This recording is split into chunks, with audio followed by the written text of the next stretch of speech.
ఇప్పుడు మనిషి ప్రాబ్లంలో ఉన్నప్పుడు గోకి గీకి అన్నీ తీసి పెట్టేసి నేను కానీ పాషాభాయ్ మెయిన్ ప్రొడ్యూసర్ నీకు తెలుసు ఎంత మంచోడు ఆయన, నీకు తెలియదు ఏమున్నది.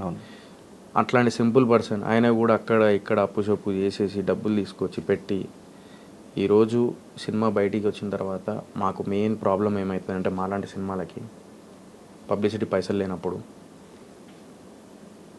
మార్నింగ్ షో కంపల్సరీ ఓపెనింగ్స్ రావాలి, ఫస్ట్ డే కంపల్సరీ ఓపెనింగ్స్ రావాలి.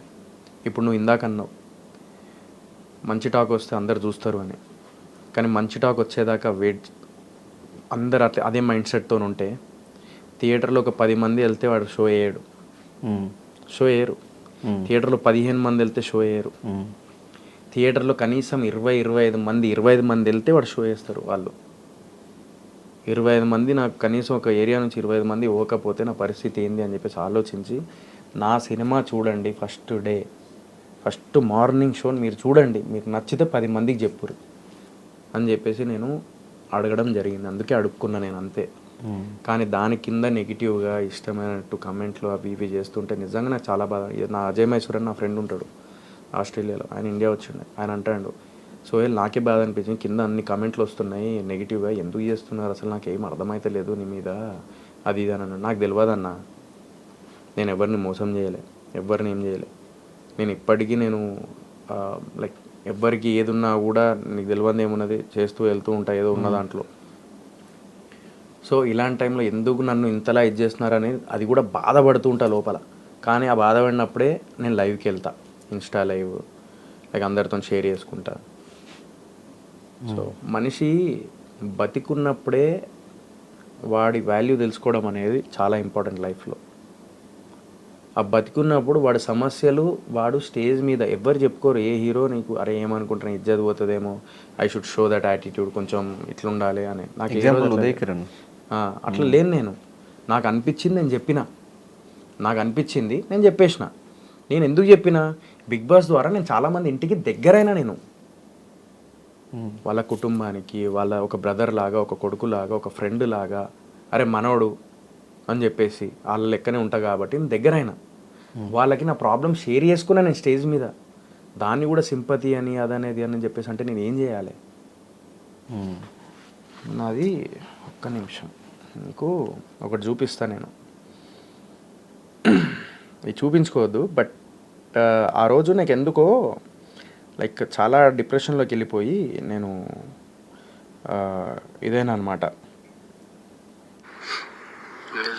ఇది ఎప్పటిది, ఇది వీడియో ఎప్పటిదో. ఇది handle this kind of situation actually it's not an easy thing to అంటే మన లైఫ్లో. సో ఇది ఇది ఏంటంటే బేసికల్లీ ఇవన్నీ నేను ఏదో సింపతి కోసం అదంతా కాదు. డెఫినెట్లీ ప్రతి ఒక్కరు డిప్రెషన్లోకి వెళ్తారు, ఈ ఫీల్డ్లో ప్రతి ఒక్కరు వెళ్తారు. బట్ కెమెరా ముందుకు వచ్చేసరికి ఏం లేదురా మా లైఫ్ కలర్ఫుల్గా ఉంది అని చెప్పేసి చెప్పుకుంటారు. బట్ నేనేందంటే ఇంకా చేదాటిపోయింది నాకు, ఫ్రాంక్లీ స్పీకింగ్. నాకు ఎందుకంటే ఈ సినిమా నాకు మార్నింగ్ షో ఫస్ట్ డే కొంచెం కలెక్షన్ వస్తేనే నా సినిమా నిలబడుతుంది. ఫస్ట్ డే నా సినిమా నడుస్తేనే నా సినిమా నిలబడుతుంది. సెకండ్ డే కొంచెం థియేటర్స్ పెరుగుతాయి. ఇప్పుడు నాకు లిమిటెడ్ థియేటర్స్ దొరుకుతాయి, కొత్తోడిని, పబ్లిసిటీ ఎక్కువ లేదు. కానీ మిస్టర్ ప్రెగ్నెంట్కి బిఫోర్ ఆర్గానిక్ మామ హైబ్రిడ్ అల్లుడికి ఓపెనింగ్స్ బాగానే వచ్చినాయి కదా బ్రో, అంటే థియేటర్స్ వైజ్ కానీ అదంతా పబ్లిసిటీ లేదు. అది కూడా మేము ప్రీ రిలీజ్ ఈవెంట్ చేయలేదు బ్రో. మేము ఆర్గానిక్ మామ హైబ్రిడ్ అల్లుడికి there was no pre release event.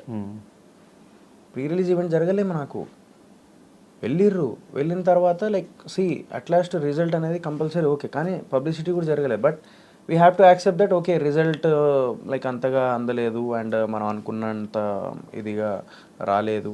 That we have to accept that. సరే ఇప్పుడు బూట్కట్ బాలరాజు చూస్తూ ఉంటే రొటీన్ సబ్జెక్ట్ ట్రైలర్ లాగానే ఉంది అని చెప్పేసి అంటూ ఉంటారు. బట్ నేను ప్రతి సినిమా ఏది కొత్తగా ఉండదు, ప్రతి సినిమా కథ అక్కడే ఉంటుంది, కానీ ట్రీట్మెంట్ స్క్రీన్ ప్లే వేరు ఉంటుంది.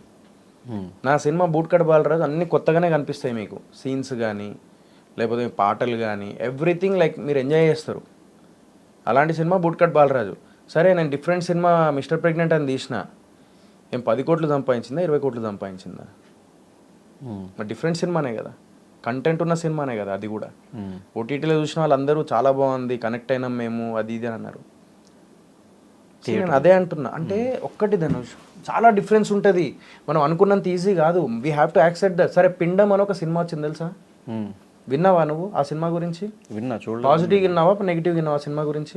బాగుందంట అని విన్నా నేను. బాగుందంట కాదు, బాగుంది సినిమా అని చెప్పి నేను కూడా విన్నా. విని వెళ్దామనే లోపు సినిమా థియేటర్లో లేదు. లేదు, అవును. ఈవెన్ మేము నేను సత్య పోదాం అనుకున్నారా? పిండం పోదామని పక్కా అనుకున్నారు కదా? 100%. మరి మా కంటెంట్ ఉన్న సినిమానే కదా అది. So we have to accept the fact. వెనకాల ఏం జరుగుతుంది అనేది మీకు తెలీదు. మీ దాకా సినిమా వస్తుంది, చిన్న సినిమాలు వస్తున్నాయి అంటే దాని వెనకాల పెద్ద కథలు ఉన్నాయి. పెద్ద ప్రొడ్యూసర్స్ ఉన్నారు. పబ్లిసిటీకి పైసలు ఉంటే వాళ్ళ దగ్గర పైసలు పెడతారు. ఇప్పుడు ఫిబ్రవరి 2కి ఇన్ని సినిమాలు రిలీజ్ ఉన్నాయి. ఎవరు ఎంత పబ్లిసిటీ ఉన్న దాంట్లో చేసుకుంటూ వెళ్తున్నారు అనేది నీకు కూడా తెలుసు. కానీ అక్కడి వరకు తీసుకెళ్ళాలనేది మనకు, అంటే ఆడియన్స్ని థియేటర్ వరకు తీసుకురావాలనేది పెద్ద టాస్క్. ఇప్పుడు ఈ ఓటీటీ వచ్చినప్పటి నుంచి అరే వస్తుందిలే, మనకు లిమిటెడ్ థియేటర్స్ ఉంటుంది అబ్బా. ఇప్పుడు నువ్వు ఇక్కడ మణికొండలో ఉన్నావు, నా సినిమా ఎక్కడో కూకట్పల్లిలో ఉన్నది, ఇక్కడ ఇటు సైడ్ లేదు, ఈ హైటెక్ సిటీలో లేదు, ఇటు లేదు, మాకు లిమిటెడ్ థియేటర్ దొరికింది. అబ్బా ఇప్పుడు ఆడదాకా ఏం వెళ్తాం, తర్వాత రేపు వెళ్దాంలే, తర్వాత ఓటీటీలో వస్తుందిలే. ఇలాంటి మైండ్ సెట్తోనే ఉన్న వాళ్ళకి అలా చూడకండి. వెళ్ళి నా సినిమా చూడండి దయచేసి, ఫస్ట్ డే మార్నింగ్ షో వెళ్ళి చూడండి అని చెప్పి నేను మోకాళ్ళ మీద కూర్చొని నేను అడగడం జరిగింది. అది నా యాటిట్యూడ్ ఎప్పటికీ ఎట్లా ఉంటుంది. అందులో ఒక మెసేజ్ ఉంటుంది, అందుతే కాళ్ళు లేదా మెడ జుట్టు ఏదో అన్నారు. అలా నేను ఎప్పుడు లేను. నాకు అనిపించింది నేను చెప్తా. అది నేను ఇప్పుడు కూడా నేను ఆన్సర్ ఇవ్వచ్చు వాళ్ళకి. నెగిటివ్ కమెంట్ చేసేటోళ్ళే నేను ప్రతి ఒక్కరికి ఆన్సర్ ఇవ్వచ్చు. నాకు వస్తాయి బూతులు, పక్క గోదావరి కానీ స్ట్రీట్లో తిరిగినోని నేను. కానీ నేను ఇప్పుడు మాట్లాడాలనుకోవట్లేదు ఇక. నేను అందుకే ఎప్పుడు మాట్లాడలేను ఈ మధ్య. నేను ఈ మధ్య ఏ రోజు అది ఈ మధ్య మాట్లాడటం మానేసావు అంటే మేబీ ప్రొడ్యూసర్ అయ్యావు, సినిమా కాపాడాలి, సినిమాకి డబ్బులు రావాలి అంటే మరి అలా అంటే ఇలాంటి ఇష్యూస్. సరే, నేను ఒకవేళ వెనక ముందు గుద్దేస్తాను ఎందుకన్నా నేను దానికి మళ్ళీ నెగిటివ్ ఇస్తుంటే ఎందుకు నేను దానికి రియాక్ట్ అవ్వలేదు? మరి అప్పుడు ఆ సిచ్యువేషన్లో చెప్పినా అయిపోయింది. ఇక చెప్పేటోళ్ళు చెప్తారు భయ్, చెప్పని వాళ్ళు చెప్పరు. నీ జోలికి రాకుండానే నువ్వు నెగిటివ్ కామెంట్లు పెడుతున్నావే ఒక మనిషి మీద. భయ్యా ఈ ఫీల్డ్లో యాక్టర్ అవ్వాలన్నా, లేకపోతే సినిమా డబ్బులు పెట్టిన సినిమా రిలీజ్ చేయాలన్నా, లేకపోతే ఏం చేయాలన్నా కూడా ఈ డిప్రెషన్లోకి ఎందుకు వెళ్తారు తెలుసా? ఈ ఫీల్డ్లో మమ్మల్ని ఏదో తొక్కేస్తున్నారని కాదు, మమ్మల్ని జనాలు ఎంత యాక్సెప్ట్ చేస్తే అంత మోటివేట్ అవుతాం, ఎంత నెగిటివ్ చేస్తే అంత డిప్రెషన్లోకి వెళ్ళిపోయి అలాంటివి జరుగుతాయి. అందుకే అలాంటి సిచ్యువేషన్ రావద్దు నాది అని చెప్పేసి నేను లైవ్కి వెళ్తా, ఫ్రెండ్స్తో షేర్ చేసుకుంటా. స్టేజ్ మీద నేను తెలంగాణ ప్రజల ముందు నేను స్టేజ్ మీద అంత పెద్ద ప్రీ రిలీజ్ ఈవెంట్లో నేను అడుక్కోవడానికి రీజన్ ఏంటంటే ఐఎమ్ ఇన్ డేంజర్ సిచ్యువేషన్ అని చెప్పేసి నేను చెప్పుకుంటున్నాను నా బాధ. అలాంటి థాట్స్ వచ్చినప్పుడు లేదు, ధైర్యంగా ముందుకెళ్తున్నా. 13 సంవత్సరాల కష్టం నాది, ఇప్పటికి 14 సంవత్సరాలు అయిపోయింది ఇండస్ట్రీకి వచ్చి.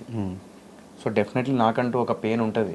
నేను ప్రొడ్యూసర్ అయిన తర్వాత నేను ఇట్లా బిహేవ్ చేయలేదు. నేను ప్రొడ్యూసర్ కాకముందు కూడా నేను మిస్టర్ ప్రెగ్నెంట్కి ఎంత కష్టపడ్డానో నీకు కూడా తెలుసు. రాత్రి 2:30కి 3కి నేను ఇంటికి వెళ్ళేటోడిని, మళ్ళీ పొద్దున్నే లేచి వెళ్ళేటోడిని.